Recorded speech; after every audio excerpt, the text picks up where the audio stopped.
আজ একটা সাধারণ মানুষ গোটা দিন খাটে 300 টাকা পায়, কিন্তু বলরামপুর হসপিটালে ডাক্তারের মাধ্যমে যেরকম একটা ওষুধের সিন্ডিকেট চলছে, আমরা বিগত দিনে দেখেছি একটা প্যারাসিটামলে যদি একটা জ্বর ঠিক হয়, সেটা না করে একটা গরিব সাধারণ মানুষকে 2000 টাকার ওষুধ লিখে দেওয়া হয়, কারণ এইখানে একটা সিন্ডিকেট চলছে।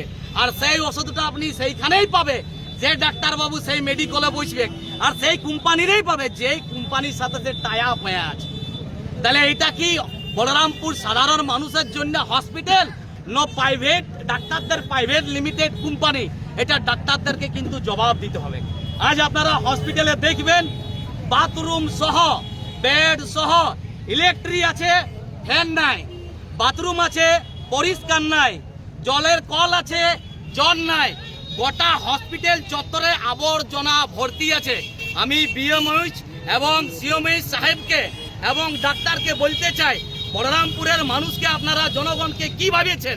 আপনাদের পরিবারের যদি কেউ, আপনাদের পরিবারের কারো যদি শরীর অসুস্থ হয়, আপনারা দুদিন এই হসপিটালে ভর্তি রাখবেন কি? এই বেডে ঘুমাতে দিবেন কি?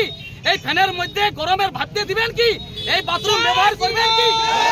বলরামপুরের সাধারণ মানুষকে আপনারা কি ভাবিয়েছেন? বলরামপুর সাধারণ মানুষের সাথে আপনারা ছিনিমিনি খেলছেন।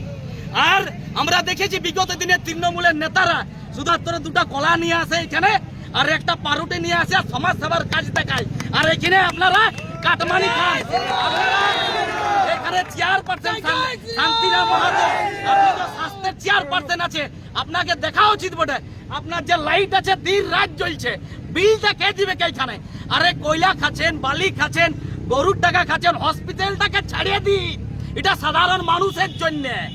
এই জায়গায় কাটমানি না করেন, আমরা দুর্নীতি মুক্ত বলরামপুর চাই। এবং